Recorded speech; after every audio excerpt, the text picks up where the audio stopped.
සදහම් සයුරේ සිහිල්දියෙන් සුවපත් වන්නට.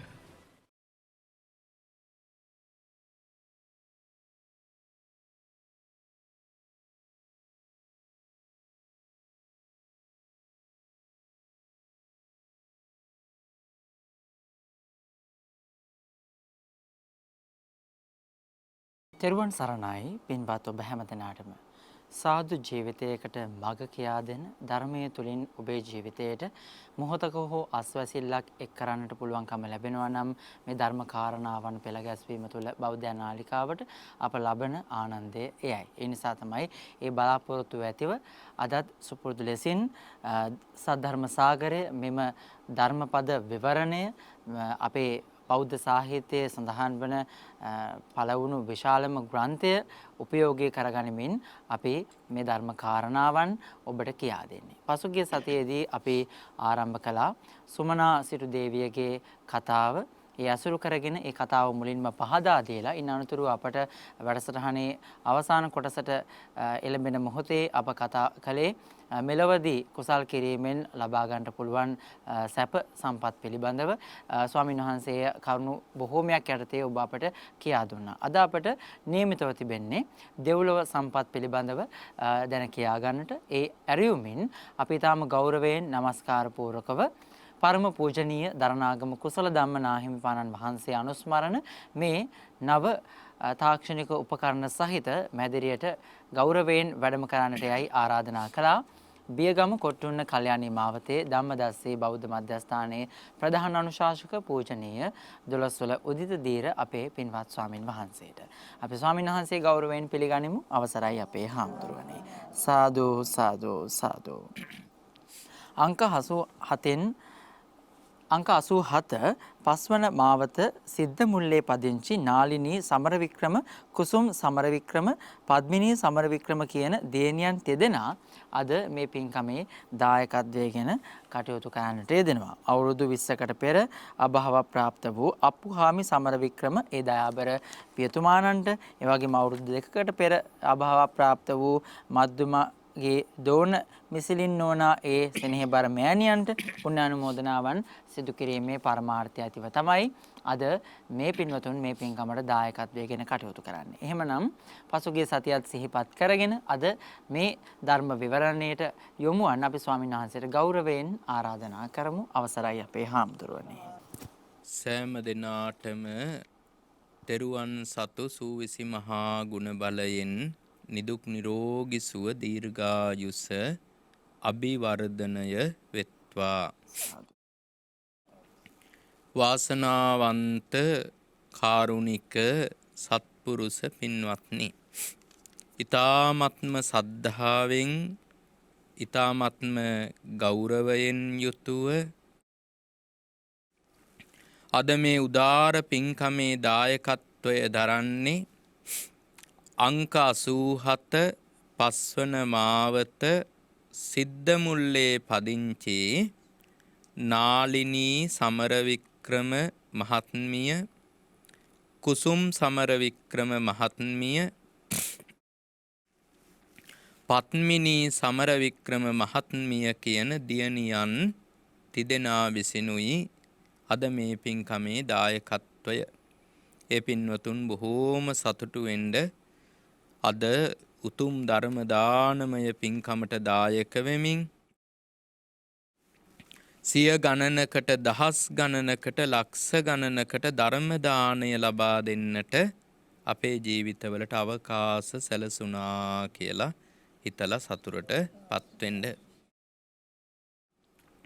අද අපිට નિયમિતව තියෙන්නේ අපි කවුරුත් දන්න ඊටාම ප්‍රසිද්ධ ගාථාවක අර්ථය පැහැදිලි කරලා දෙන්න. මේ සද්ධර්ම සාගරය කියන්නේ මොකක්ද කියලා අපි හැමදාම කියනවා.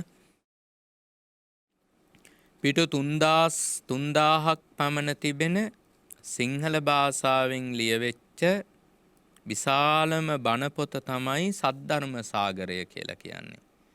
ඒක කොටස් ගානකට මුද්‍රණය කරලා තියෙන්නේ. තනි පොතක් විදිහට මුද්‍රණය කළොත් එහෙම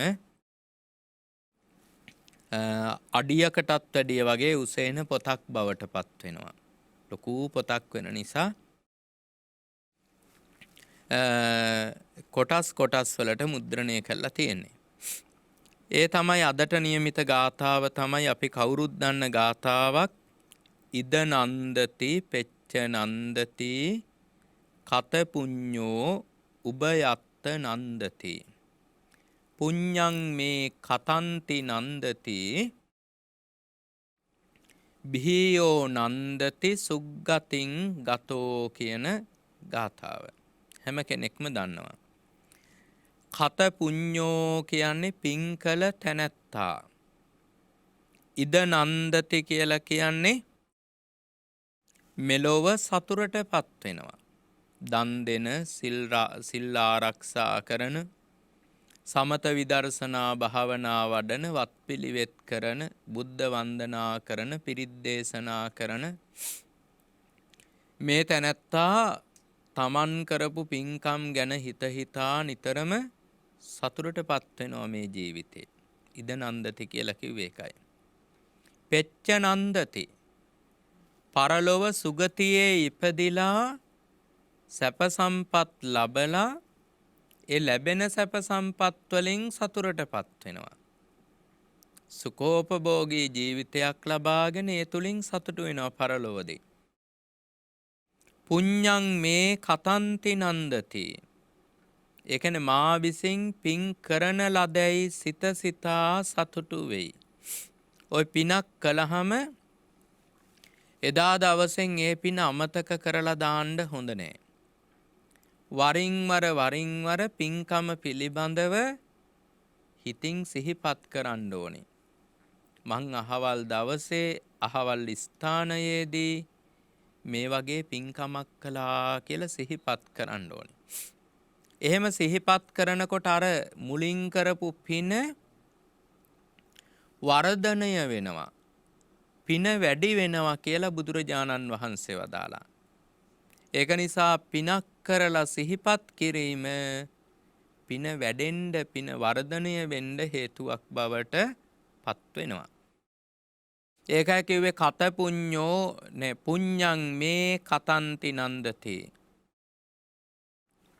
මා විසින් පින් කරන ලදැයි සිතා සතුටටපත් වෙයි. ඊළඟට කියන බිහියෝ නන්දති සුග්ගතින් ගතෝ. සුගතියට ගිය විට බොහෝ කොට සතුටු වෙයි. සුගතිය කිව්වහම මිනිස් සුගතිය තියෙනවා. ඊළඟට තියෙනවා දිව්‍ය සුගති. දැන් අද අපි පැහැදිලි කරලා දෙන්න බලාපොරොත්තු වෙන්නේ මේ දිව්‍ය සුගතීන් පිළිබඳව තමයි අද අපි පැහැදිලි කරලා දෙන්නට බලාපොරොත්තු වෙන දිව්‍ය සුගතීන් පිළිබඳව. අපි කවුරුත් මහලා තියෙනවා දිව්‍ය ලෝක කීයක් තියෙනවද? දිව්‍ය ලෝක 6ක් තියෙනවා. චාතුම් මහරජික, තාවතින්ස, යාම, තුසිත, නිම්මාන රති, ඊළඟට පරනිම්මිත වසවර්ති කියලා දිව්‍ය ලෝක 6ක් තියෙනවා. ඒකෙන් පළවෙනි දිව්‍ය ලෝකය තමයි චාතුම් මහරජික. ඒ කියන්නේ දෙවි මහා රජවරු 4 දෙනෙක් සිටින දිව්‍ය ලෝකය. ඒක චාතුම් මහරජික කියන්නේ.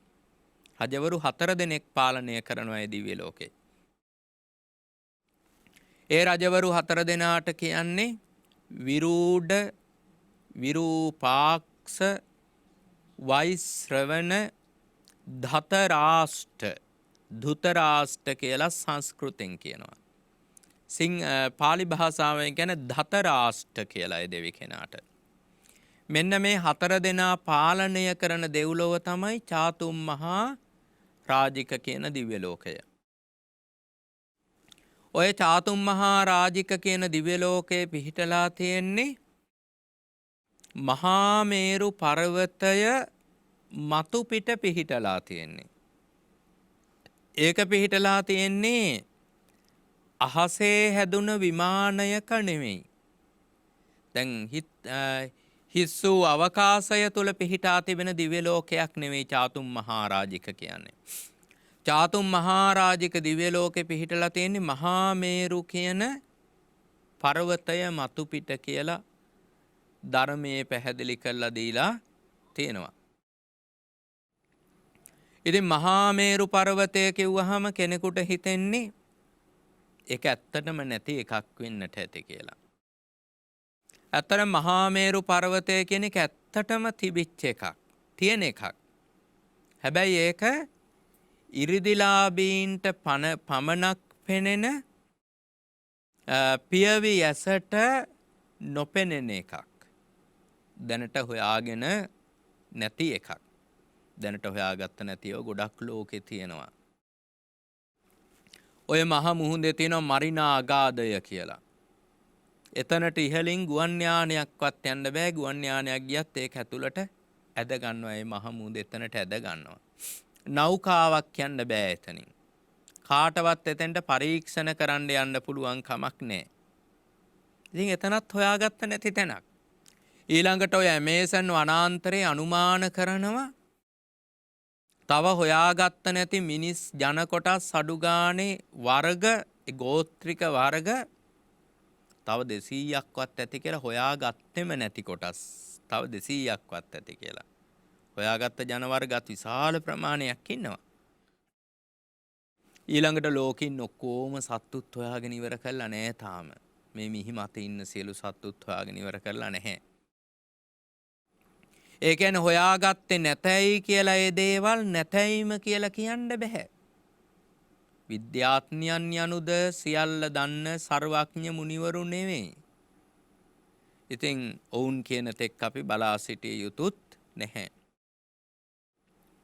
මේ මහා මේරු පර්වතය පිළිබඳව ඒක ඇහැට පේන්නේ නැහැ නිර්දිලාභීන්ට විතරනේ පේන්නේ. ඒ නිසා අතීතයේ මිනිසුන්ටත් ගොඩාක් ප්‍රශ්න තිබ්බ මහා මේරු පර්වතේ මොන වගේ ඇතිද කොහොම ඇතිද එහෙම කියලා. ඔය අනුරාධපුර යුගයේදී රහතන් වහන්සේලා සමහර අයට කියලා මහා මේරු පර්වතයේ ආකෘතියක් වගේ එකක් පුංචියට නිර්මාණය කෙරෙව්ව මිනිස්සුන්ට බලන්න. ඔය සමහර කෞතුකාගාරවල තියලා තියෙන අනුරාධපුරයට අයිති මහා මේරු පර්වතයේ ආකෘති නිර්මාණය. සමහර කෞතුකාගාරවලදී හිම ඔබට දැක ගන්නට ලැබෙයි. ඒ පිළිබඳ හොයලා බැලුවොතින්.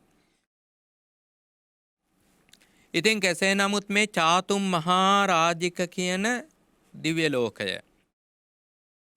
ඒ දිව්‍ය ලෝකේ ඉන්න බොහෝ දෙවිවරු අර සතර මහා දෙවි රජ දරුවන් කෙරෙහි බොහෝම භක්තිමත්ව ඒ දෙවියන්ට බොහෝම ගෞරව කරමින් තමයි වාසය කරනු ලබන්නේ.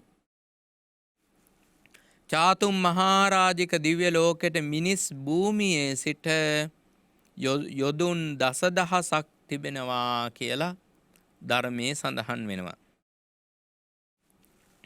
ඒ වගේම මේ චාතුම් මහරජික දිව්‍ය ලෝකයටම අයිති වෙනවා අනික් දෙවිවරු. අනික් දෙවිවරු කියන්නේ භූමියේ සිටින දෙවිවරු. භූමියේ සිටින දෙවිවරු කියන්නේ පර්වතවලට අධිපති දෙවිවරු ඉන්නවා. ඒ කියන්නේ අපේ මේ මිනිස් ලෝකේ තියෙන චාතුම් මහරජික නැතුව මේ අපි ඉන්න රටවල් වල තියෙන පර්වතවලට අධිපති දෙවිවරු ඉන්නවා. ඊළඟට ගංගාවලට අධිපති දෙවිවරු ඉන්නවා. මහා මුහුදට අධිපති අප්‍රමාණ දිව්‍ය පිරිස් ඉන්නවා.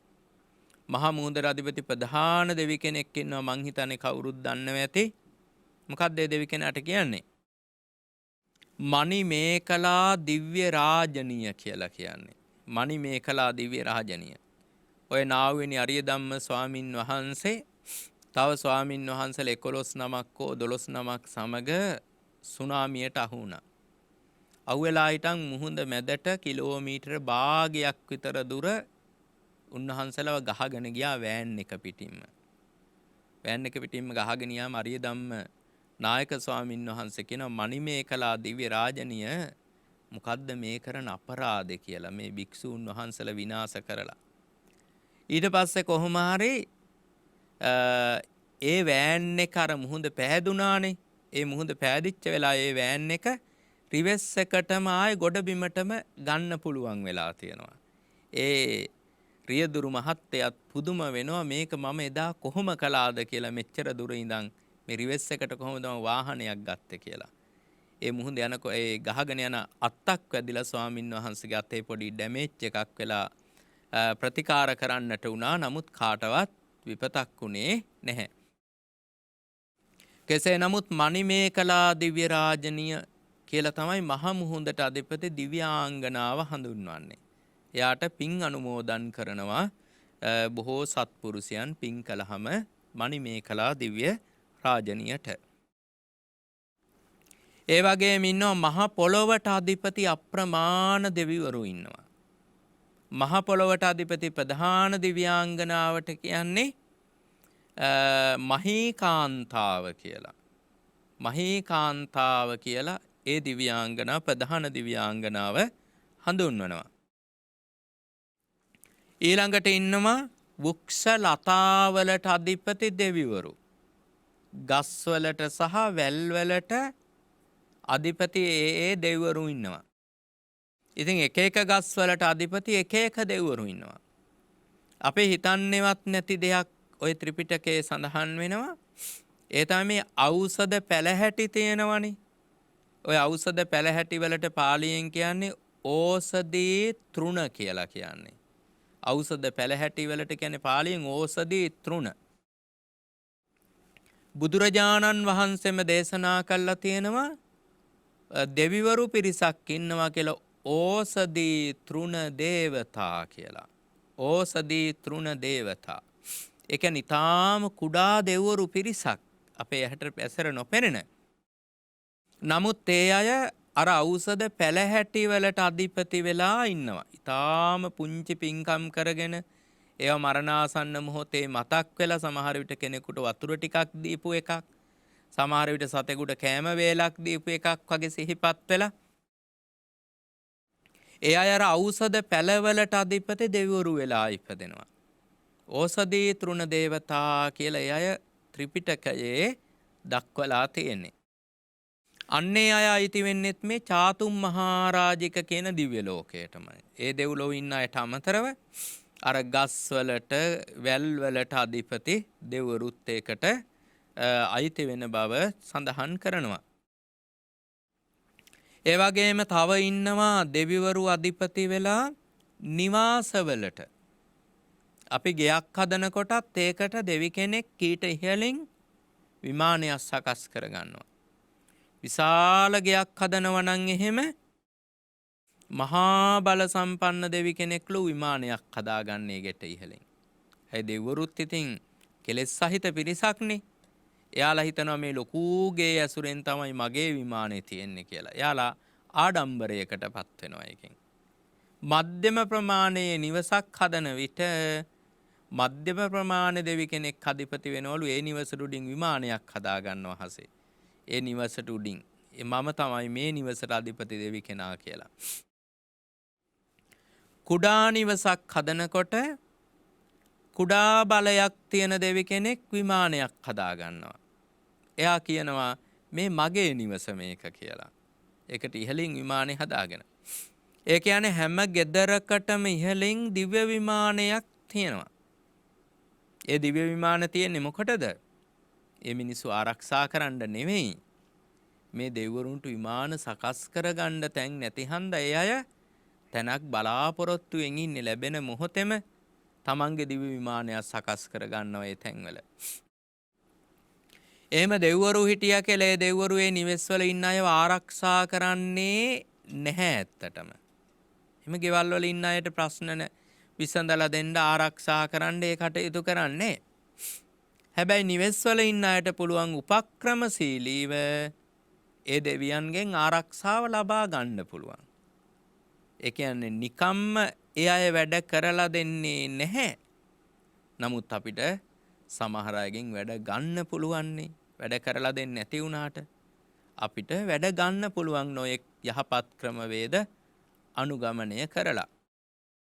අර බුදුරජාණන් වහන්සේ දේශනා කළා ඔය පාටලී පුත්ත කියන සූත්‍ර දේශනාවේදී යම්කිසි කෙනෙක් තමන්ගේ ගෙදර තමන්ට යම්කිසි ගෙයක් තියෙනවා ඒ ගෙදර මෙන්න මෙහෙම කියනවා සීලවන්තෙත්ත බෝජෙත්වා සංඤතේ බ්‍රහ්මචාරයෝ තමන්ගේ ගෙදර සිල්වත් වූ සංවර වූ බ්‍රහ්මචාරීන්ට දන් දීලා යාතත්ත දේවතා ආසුන්තා සන්දක්ඛින මාදිසේ ඒ නිවසේ යම් අධිපති දෙවි කෙනෙක් ඉන්නවා නම් ඒ දෙවි කෙනාට පළමුවෙන් පින් අනුමෝදන් කරනවා. ඊට පස්සේ කියනවා දේවානුකම්පිතෝ පෝසෝ සදා භද්‍රානි පස්සතේ. ඒ පින් අනුමෝදන් වෙලා ඒ දෙවි කෙනා අර මිනිස්සු වෙත අනුකම්පාව ඇති කර ගන්නවා. අනුකම්පාව ඇති කරගත්තාම දෙවියන්ගේ අනුකම්පාව ලැබුණාම මිනිස්සු හැමදාම දියුණුවටපත් වෙනවා කියලා බුදුරජාණන් වහන්සේ වදාලා. ඒ කියන්නේ ඒකෙන් උන්වහන්සේ පෙන්නලා දෙන්නේ අපි නිවසේ පින් කරලා මේ ගෘහයට අධිපති දෙවියන්ට පින් අනුමෝදන් කරනවා නම් ඒ ගෘහයට අධිපති දෙවි කෙනා විසින් නිවෙස් වාසීන්ව නිවස ආරක්ෂා කරගන්නවා. එයාටත් ඉතින් හැම දෙයක්ම කරන්න බෑ. අපේ තියෙන කර්මඵල කර්ම විපාක නවත්තන්න බෑ. අපේ අතක් කැඩෙන්න පවක් තියෙනවා නම් ඒක නවත්තලා දෙන්න බෑ. කෙනෙක් මැරෙන්න ඉන්නවා නම් ඒ මැරෙන එක නවත්තන්න බෑ. විභාගේ ෆේල් වෙන කෙනාගේ ඒක නවත්තලා දෙන්න පුළුවන් කමක් නෑ. නමුත් එයාට කරන්න පුළුවන් යම් දෙයක් තියෙන්න පුළුවන්නේ. ඒ දේවල් කරලා දෙනවා ඒ පින් අනුමෝදන් වෙන දෙවි කෙනා විසින් කියන එක ධර්මයේ බොහෝම ලස්සනට සඳහන් කරලා තියෙනවා. කොහොම හරි මේ ගෙවල් වලට අධිපති දෙවිවරු අයිති වෙන්නෙත් කොහොම හරි චාතුම් මහරජික කියන දිව්‍ය ලෝකයට පළවෙනි දිව්‍ය ලෝකයට තමයි ඒ දෙවිවරුත් අයිති වෙන්නේ. ඔය වනාන්තරවල සමහර ගස් වර්ග තියෙනවා. ඒ ගස් වලට අපි කියන්නේ වනස්පති ගස් කියලා. වනස්පති කියන්නේ වනයේට අධිපති ගස්. විශේෂයෙන් වනස්පති ගස් විදිහට හඳුන්වනවා බෝ ගස්, නුග ගස්, නා ගස් මේ වගේ විශේෂිත ගස් වර්ග. එය වනස්පති ගස් විදිහට හඳුන්වනවා. මිනිසුන් හිතන ඒවායි බොහෝම බල සම්පන්න දෙවිවරු සිටිනවා කියලා. අතීතයේ කෙනෙක් ගහක අත්තක් කැපුවත් ගහක් කැපුවත් ඒ දෙවි කෙනාට පහනක් තියලා බුදුන් වැඳලා ඒ දෙවියන්ට පින් අනුමෝදන් කරලා ඒ දෙවි කෙනාගෙන් අවසර අරගෙන තමයි ලොකු ගහක විශේෂිත ගහක අත්තක් පවා කපලා තියෙන්නේ. එහෙම නැතු විශේෂිත ගහක අත්තක් වශයෙන් ඉන්නේ. මොකද අපි දන්නේ දෙවි කෙනෙක් ඉන්නවද කියලා. නැද්ද කියලා දන්නෙත් නැහැ. හැබැයි හිටියොත් සමහර විට අපේ ජීවිතයට විපතක් වෙන්න පුළුවනි. අර බුද්ධ කාලයක ස්වාමින් වහන්සේ කෙනෙක් ලොකු ආවාසයක් සකස් කර ගන්නට ගහක අතු කපනවා. එතන ආවාසයක් හදාගන්න ඕනි නිසා ගහක අතු කපනවා. ඒ ගහක අතු කපන විට ඒ ගහේ හිටියා දිව්‍යාංගනාවක්, කුක්ෂ දිව්‍යාංගනාවක්, කුක්ෂ දේවතාවියක්. ඒ දේවතාවියට දියණියක් ඉන්නවා. ඒ දියණියගේ අතක් කැපෙනවා මේ ගහේ අතු කපනකොට. මොකද ඒ අපිට පේන්නේ නැති වුණාට එයාගේ අතවල් ඒ අපේ ආයුධ වලින් කපලා දාන්නත් පුළුවන්. අතක් කැපෙනවා. ඉතින් මේ වෘක්ෂ දේවතාවිය කල්පනා කරනවා මේ භික්ෂුව මරන්න ඕනි. මගේ දුවගේ අත කැපුව නිසා කියලා. මේ භික්ෂුව මරන්න ඕනි දැන් කියලා කල්පනා කරනවා. ඊට පස්සේ එයා ආයෙමත් හිතනවා එකපාරටම මරන්නේ නැතුව භික්ෂුවක්නේ. මෙයාලට අයිතිකාරයෙක් ඉන්නවනේ බුදුරජාණන් වහන්සේ. එයාට ගිහින් කියන්න ඕනි ඉස්සෙල්ලම. දෙවි කෙනා කල්පනා කළා.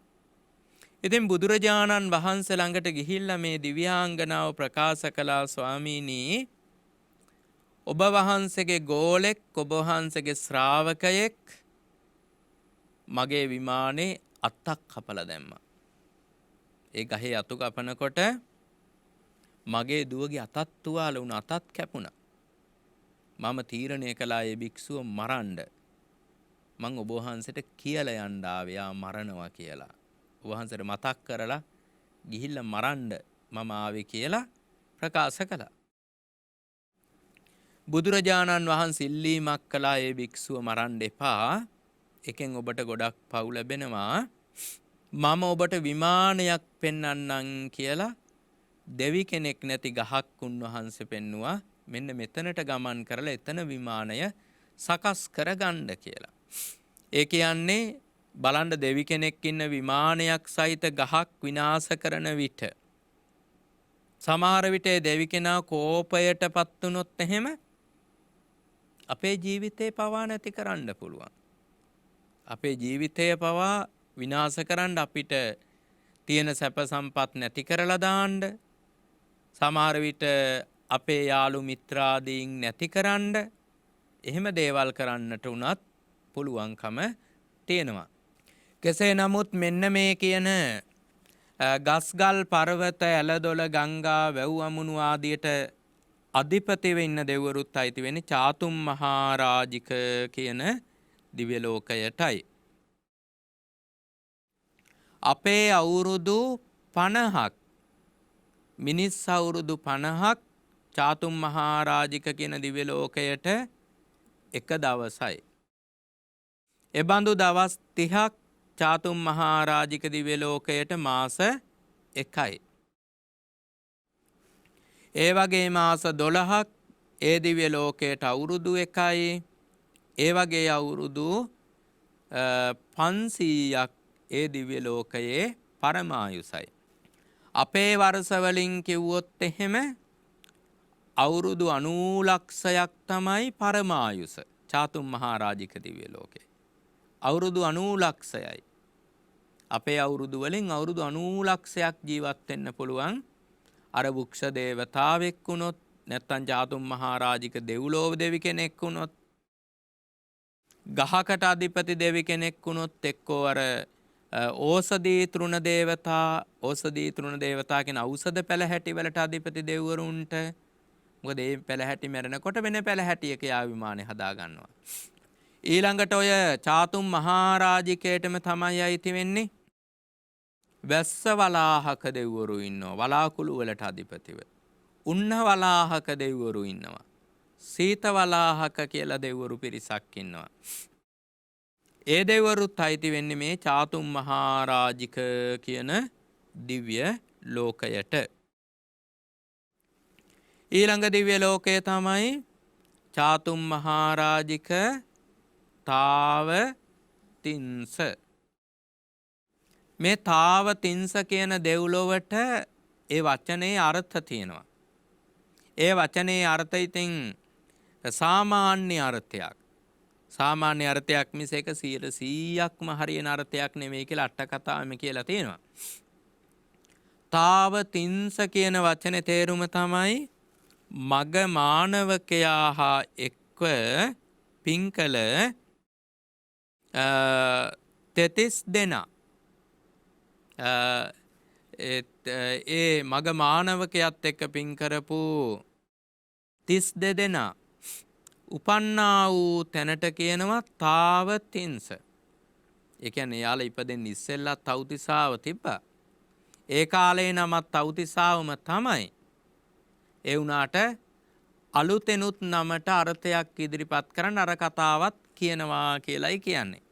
නමුත් ඊට ඉස්සරත් ඒකේ නම තාවතිංසම තමයි. ගමක් ගත්තත් එහෙමනේ. මෙන්න මේ නිසත්ගේ මේම කියනවා මේ නිසත් මෙහෙම කියනවා මේ නිසත් මෙහෙම කියනවා කියලා තේරුම් ගොඩක් තියෙනවනේ මුඛ පරම්පරාගතව. ඒ වගේම තව්තිසාවටත් එක අර්ථයක් විතරයි මගමානවක ප්‍රධාන 30 දෙනා උපන්නා වූ තැන කියන අර්ථය. තව්තිසා දිව්‍ය ලෝකයේ ඉන්න ප්‍රධාන දිව්‍ය රජ කෙනෙක්. චාතුම් මහරජිකයටත් එයා බලය පතුරුවා වාසය කරනවා. ඒ දිව්‍ය රජතුමාගේ නම තමයි සක්‍ර දේවේන්ද්‍ර කියලා හඳුන්වන්නේ. සක්‍ර දේවේන්ද්‍ර කියලා තමයි හඳුන්වන්නේ. ඉස්සෙල්ලා මග නමින් හඳුන්වන ලද තරුණයෙකු හිටියා. මේ තරුණයා ගහක් යට හොඳට සුද්ධ පවිත්‍ර කරගත්තා. විවේක වෙලාවට මම මේ ගහ යටට වෙලා ඉන්න ඕනි කියලා. ඒ ගහ යට එයා පුංචි බංකුවකුත් හදලා තිබ්බා වාඩි වෙලා ඉන්න. තව දවසක එනකොට වෙන මිනිස්සෙක් ඇවිල්ලා මේ බංකුවේ වාඩි වෙලා ඉන්නවා. එයා කල්පනා කළා කමක් නෑ. ඔහු එතන ඉද්දාවේ.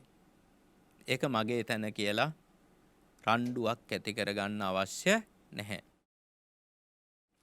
මම වෙන ගහක් යට එලි කරගන්නවා කියලා තව ගහක් යට එලි කරලා තව බංකුවක් හදාගත්තා. ඊළඟ දවසේ එනකොට මේ තැන් දෙකේම ඉන්නවා කට්ටිය. ඊළඟ දවසේ තව තැනක් එලි කළා. ඊට පස්සේ එයා කල්පනා කළා මිනිස්සුන්ට මෙහෙම අවශ්‍යතාවයක් තියෙනවා මේ විවේකීව ඉන්න තැන්වල. ඊට පස්සේ එයා මිනිස්සුන්ට ඉන්නම තැන් හදන්න පටන් ගත්තා.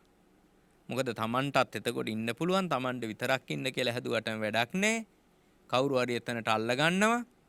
මිනිස්සුන්ට අවශ්‍ය හන්දනේ. මිනිස්සුන්ටම අවශ්‍යතා අනුව එහෙම තැන් හදන්න පටන් ගත්තා. එයාට යාළුවෝ 32 දෙනෙක් එකතු වුණා මේ වැඩවලට වරින් වර. ඊට පස්සේ එයා මිනිස්සු වෙනුවෙන් පාලම් හදන්න පටන් ගත්තා. ඒ දඬු හදන්න පටන් ගත්තා. මන්මාවත් දෙපස එලි කරලා මිනිස්සුන්ගේ ඇඟේ කුණු ගෑවෙන්නේ නැතුව ගස් කොළන් ගෑවෙන්නේ නැතුව යන්න පුළුවන් වෙන විදිහට පරිසරය සකස් කරලා දෙන්න පටන් ගත්තා. දුප්පත් මිනිස්සුන්ගේ වහලවල් සෙවිලි කරන්න උදව් කළා. ඒ කාලේ ගෙවල් වල බිත්ති බඳින්න උදව් කළා නොමිලේ ගිහිල්ලා. මෙන්න මේ පිරිස ඒ මහා පින්කම් කරලා දෙවියන් අතර ඉපදුණා. ඉතින් මග කියන තරුණයා දෙවියන් අතර ඉපදිලා සක්‍ර දේවේන්ද්‍ර බවට පත් වුණා. අනෙක් 32 දෙනාත් තේ දෙව්ලොවම ඉපදිලා හිටියා. කොහොමරි මේ තව්තිසා දිව්‍ය ලෝකේ ආයුෂ අපේ අවුරුදු 100ක් තව්තිසාවට එක දවසයි. ඒ බඳු දවස් 30ක් තව්තිසාවට මාස 1යි. ඒ වගේ මාස 12ක් තව්තිසාවට අවුරුදු 1යි. ඒ වගේ අවුරුදු 1000ක් තව්තිසාවට පරමා යුසයි. ඒ කියන්නේ අපේ අවුරුදු වලින් කිව්වොත් 3 කෝටි 60 ලක්ෂයක්. අපේ අවුරුදු 3 කෝටි 60 ලක්ෂයක් තමයි තව්තිසාවේ පරමායුෂ. ඉතින් අවුරුදු 3 කෝටි 60 ලක්ෂයකට පෙර තමයි මගමානවකයා සක්‍ර දේවේන්ද්‍ර වෙලා ඉපදුනේ. අවුරුදු 3 කෝටි 60 ලක්ෂයකට පෙර. අපේ බුදුරජාණන් වහන්සේගේ කාලේ සක්‍ර දේවේන්ද්‍රගේ ආයුෂ ඉවර වුණා. අවුරුදු 3 කෝටි 65 ලක්ෂය ඉවර 60 ලක්ෂය ඉවර වෙලා ආයුෂ ඉවර වුණා යාගේ. ආයුෂ ඉවර වෙනකොට දෙවිවරුන්ගේ දිව්‍ය මල් මාලාවන් තියෙන උපදිනකොටම ස්වභාවිකවම ලැබෙන මල් මාලාවන් තියෙනවා. ඕපපාතිකවම ලැබෙන. ඒ මල් මාලා ටික පර වෙනවා. ඒ වගේම ඇඟට දහඩිය දාන්න පටන් ගන්නවා. එතකොට දෙවිවරු ඇඳුම් තමන් ඇඳන් ඉන්න දිව්‍ය සලු ටික අපිරිසුදු වෙනවා. එවිට දෙවිවරු දැනගන්නවා මේ දෙවි කෙනාගේ දැන් ආයුෂ ඉවරයි කියලා. ඒ සක්‍රයාගේ ආයුෂ ඉවර වෙනකොට දෙවිවරු ඉක්මනින්ම කල්පනා කළ සක්‍රයා බොහෝම පින්වන්ත ගුණවන්ත කෙනෙක් නේ කියලා බුදුරජාණන් වහන්සේ ළඟට එක්යන්න ඕනි කියලා දෙවිවරු කල්පනා කළා. එහෙම කල්පනා කළ දෙවිවරු බැලුව බුදුරජාණන් වහන්සේ වැඩ ඉන්නේ කොහේද කියලා. බලනකොට උන්වහන්සේ වැඩ සිටි ඉන්ද්‍රශාලා කියන ගල්ලෙනේ උන්වහන්සේ වැඩ සිටියේ. ඒක රජගහ නුවර පිහිටි ගල්ලෙනක් බොහොම ලස්සන ඉන්ද්‍රශාලා ගල්ලෙන. ඉතින් සප්තපර්ණී ගුහාව කියලා හඳුන්වන්නේත් එතනම තමයි. අර පළවෙනි ධර්ම සංගායනාව කළේ ඒ ගල්ලෙනට කියනවා අපි ඉන්ද්‍රශාලා ගල්ලෙන කියලා නමත් හඳුන්වනවා. ඒ කියන්නේ සක්‍රය ආපු නිසා තමයි ඉන්ද්‍රශාලා කියන නම හඳුන්වන්නේ. නැත්තම් සප්තපර්ණී ගුහාව කියලාත් කියනවා. ඉතින් ඉක්මනින් එක්කගෙන ගියා බුදුරජාණන් වහන්සේ ළඟට. ආයුෂ ඉවර වෙන මොහොතේ දෙවිවරු සක්‍රයාගේ අතර මල් වට්ටියක් දුන්න සකස් කළ දිව්‍යමය මල් වට්ටියක්. ඒ සක්‍රයායක බුදුරජාණන් වහන්සේට පූජා කරලා වන්දනා කළා. ඒ වඳිනවත් එක්කම ආයුෂ ඉවරයි.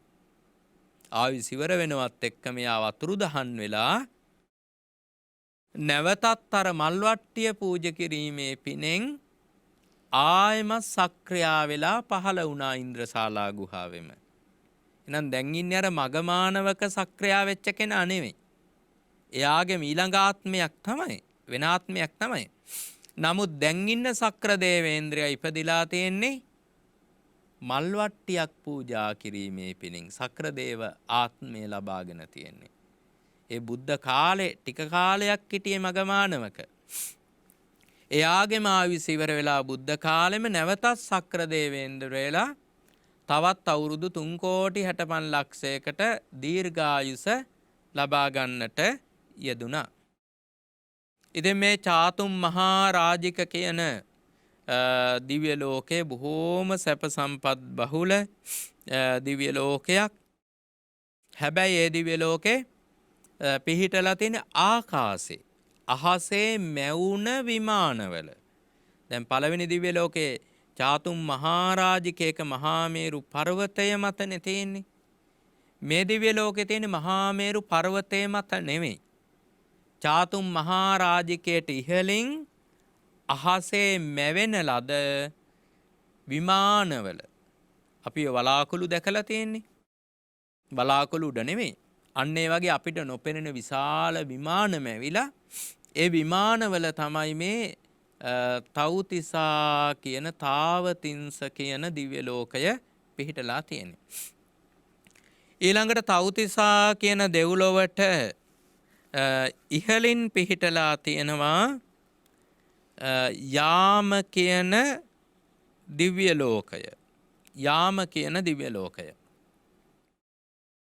යාම කියන දිව්‍ය ලෝකයේ ඒ යාම කියන දිව්‍ය ලෝකයේ ගත්තහම ඒ යාම කියන දිව්‍ය ලෝකේ මේ වචනේ තේරුම තමයි දුකින් තොර වූ සත්වයෝ කියන එක. යාම කියන වචනේ තේරුම දුක්ඛතෝ යාතා අපයාතාති යාමා කියලා කියන්නේ. දුකින් තොර වූ නිසා දුක ඉක්ම වූ නිසා යාම දෙවිවරු නම් වේ කියලා. බොහෝම සුවදායක ජීවිතයක් ගත කරනවා දුක් ඇත්තෙම නෑ වගේ තේරුමක් තමයි යාම කියන වචනේ තියෙන්නේ.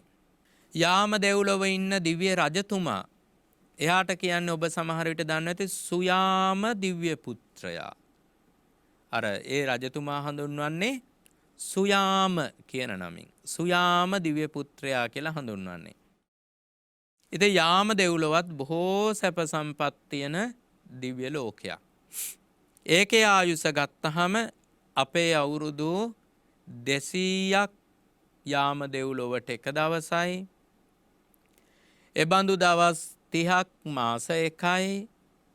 ඒ වගේ මාස 12ක් අවුරුදු එකයි. ඒ වගේ අවුරුදු දැන් ඉස්සෙල්ලා එක 50යි ඊළඟ එක ගත්තා නෑ සමාන ඉස්සෙල්ලා එක 500යි ඊළඟ චාතුම් මහරජික 500 තාවතින්සේට 1000යි දැන් මේ තුන්වෙනි යාම දිව්‍ය ලෝකයට අවුරුදු 2000යි පරමායුෂ. අපේ අවුරුදු නෙවෙයි. ඒ දිව්‍ය අවුරුදු ඒ කියපු දිව්‍ය අවුරුදු 2000ක් පරමායුෂ තියෙනවා ඒ කියන දිව්‍ය ලෝකේ. ඒ කියන්නේ 14 කෝටි ගාණක් වෙනවා 14 කෝටි 40 ලක්ෂයක් විතර. අපේ අවුරුදු වලින් 14 කෝටි 40 ලක්ෂයක් විතර අවුරුදු එනවා ඒකේ පරමායුෂ බවට. ඉතින් කෙසේ නමුත් ඒ තමයි යාම කියන දෙව්ලොව. යාම දෙව්ලොවින් පස්සේ ඊළඟට ඊට ඉහළින් පිහිටලා තියෙනවා තුසිත කියන දෙව්ලොව. ඔය තුසිත කියන දිව්‍ය ලෝකයේ තුසිත කියන වචනේම තේරුම සතුට කියන එකයි. බොහෝම සතුටෙන් ඉන්න දෙවිවරු පිරිසක් කියන්නයි තුසිත කියලා කියන්නේ. තුසිත දිව්‍ය ලෝකයේ අධිපති වෙලා ඉන්නේ දෙවි කෙනෙක්. එයා හඳුන්වන්නේ සන්තුසිත කියලා. දැන් අපේ බෝසතාණන් වහන්සේ තුසිත දෙව්ලොවේ ඉඳලානේ මනුලොවට වැඩම කළේ. අපේ බෝසතාණන් වහන්සේට ඒ කාලේ දිව්‍ය රාජ වෙලා සන්තුසිත දිව්‍ය පුත්‍රයා වෙලා. ඉතින් දැනටත් ඉන්න දිව්‍ය රාජයාගේ නම සන්තුසිතමයි.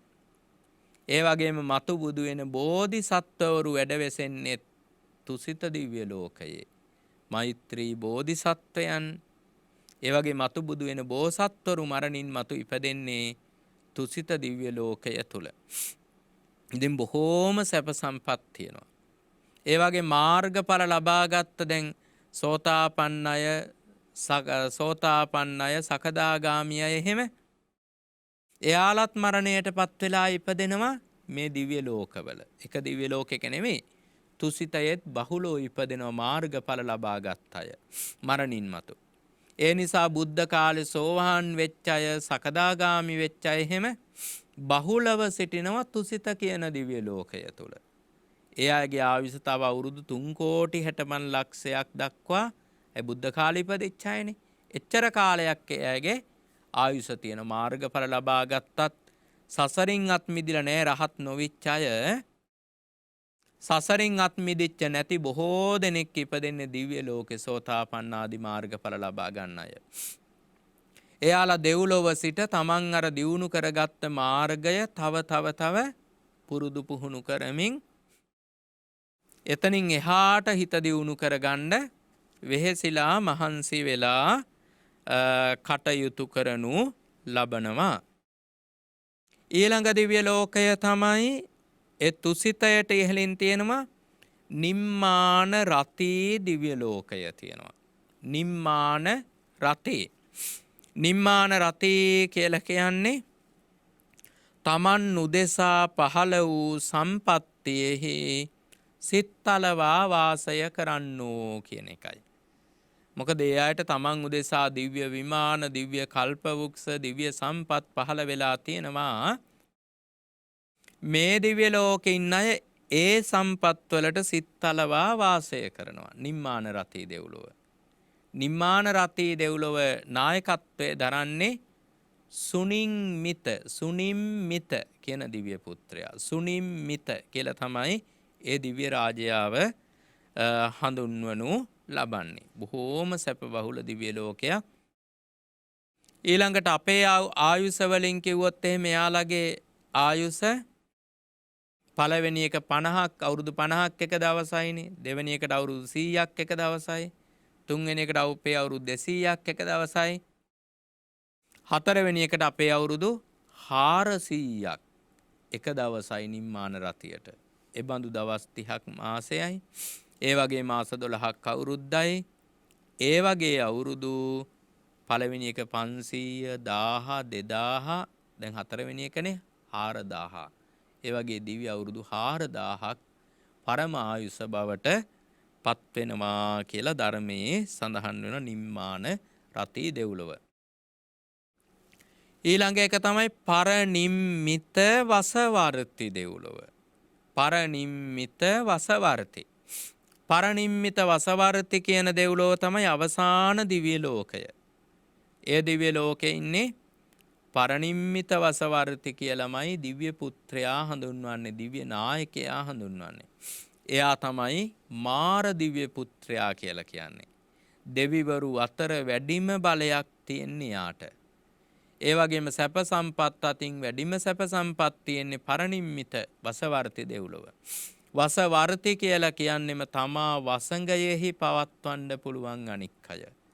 කියන්නේ තමන්ගේ යටතේ තියාගන්න පුළුවන් අනික් අය. එච්චර බලයක් ඒ දෙවිවරුන්ට තියෙනවා. ඕනෑම මිනිස්සෙක් මෙහෙවන්න පුළුවන් තමන් කැමති විදිහට.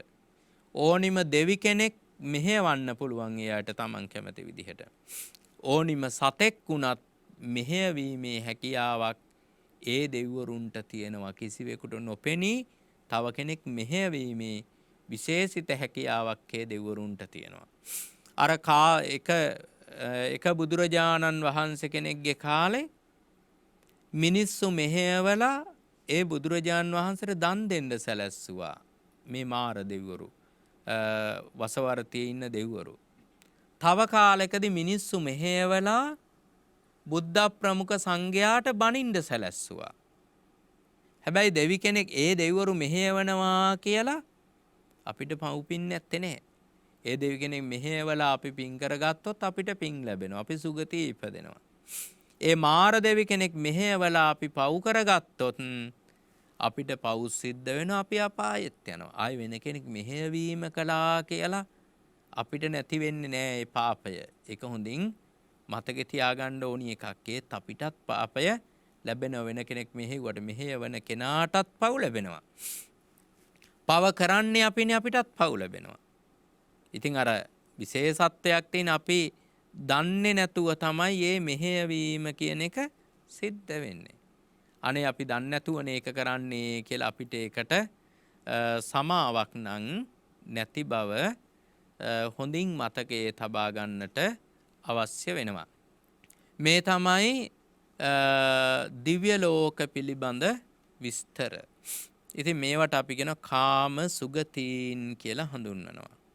ඉතින් අද දවසෙත් ඊ타ත්ම සද්ධාවෙන් ඊ타ත්ම ගෞරවයෙන් යුතුව තමන්ද ධර්මයෙන් සැනසෙමින් තව 100,000 ගණනකට ලක්ෂ ගණනකට ධර්මයේ සැනසීම ලබා දෙමින් මේ උදාර සද්ධර්ම දානමය කුසලය සිදු කරගත්තේ අංක 89 පස්වන මාවත සිද්ධ මුල්ලේ පදිංචි නාලිනී සමරවික්‍රම මහත්මිය, කුසුම් සමරවික්‍රම මහත්මිය, පත්මිනී සමරවික්‍රම මහත්මිය කියන ඒ සත්පුරුෂ සහෝදරියන් තිදෙනා විසින් ඔවුන් විශේෂයෙන් බලාපොරොත්තු වෙනවා වසර 20කට පෙර භව ප්‍රාප්ත වූ ආදරණීය පියාණන් වහන්සේට අප්පුහාමි සමරවික්‍රම මහත්මාණන්ට පුණ්‍යානුමෝදනා කරන්නට.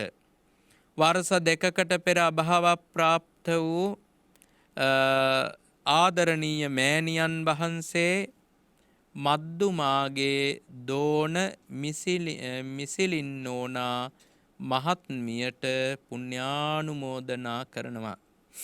ඒ වගේම මිය පරලොව ගිය සියලු ඥාතීන්ටත් අපවත් වී වදාළ අතිගෞරවාස්පද දරණාගම කුසල ධම්ම නායක මාහිමිපාණන් වහන්සේටත් පුණ්‍යානුමෝදනා කරනවා. ඒ සෑම දෙනාටම මේ පින්පෙත් අත්පත් වේවා. එයාගේ පරලෝක ජීවිත වාසනාවන්ත වේවා, සැප බහුල වේවා. සංසාර ගමන සුවපත් වේවා, සසර දුකින් අත් මිදෙත්වා, ලෝකෝත්තර අමා නිවනින් සැනසීම ලබත්වා කියලා සාදු කියලා ප්‍රාර්ථනා කරමු. ඒ වගේම අද දවසේ සෙත් පතනවා පියසේන මුණසිංහ මහත්මාණන්ට, මනෝජ් රුවන්දි කියන ඒ සත්පුරුෂයන්ට, ලලිත් සහ මැනිකේ, පසින්දි අමෝද්‍යා මුණසිංහ දියණියට, ජනිත් සෙසාන් මුණසිංහ ඒ මහත්මාණන්ට මේ අයටත් සෙත් ප්‍රාර්ථනා කරනු ලබනවා දේශකයන් වහන්සේටත්. ඉතින් ඒ හැම දෙනාටම සහභාගී වූ සැමටත් බෞද්ධ නාලිකාවේ අධ්‍යක්ෂක ධූරය හොබවන අතිගෞරවාස්පද පූජනීය බොරලන්දේ වජිරඥාන නායක ස්වාමීන්ද්‍රයන් වහන්සේ ප්‍රධාන කාර්ය මණ්ඩලයටත් බණ ඇසූ සැමටත් ආශිර්වාද කරනවා. සෑම දෙනාම නිදුක් වෙත්වා, නිරෝග වෙත්වා, සුවපත් වෙත්වා, දීර්ඝායුෂ ලබත්වා, ආයුෂයෙන් වැඩෙත්වා, ශරීර වර්ණයෙන් වැඩෙත්වා, නිරෝග සැපයෙන් වැඩෙත්වා, කායික බලයෙන් වැඩෙත්වා, ප්‍රඥාවෙන් වැඩෙත්වා, ගුණයෙන් නුවණින් යස ඉසුරින් සැප සම්පතින් ධන දහාන්නෙන් වැඩෙත්වා. ඊ타ම ඉක්මන් ජීවිතයකදී අනන්ත බුදුපසේ බුදු අග්‍රශ්‍රාවක මහ ශ්‍රාවක මහ රහතන් වහන්සේලා නිවී සැනසී පැමිණ වදාළ සාන්ත ප්‍රණීත ලෝකෝත්තර නිර්වාණ ධාතුව සුවසේ අවබෝධ කරගන්න මේ පින් උපකාර වේවා කියලා සාදු කියලා ප්‍රාර්ථනා කරමු.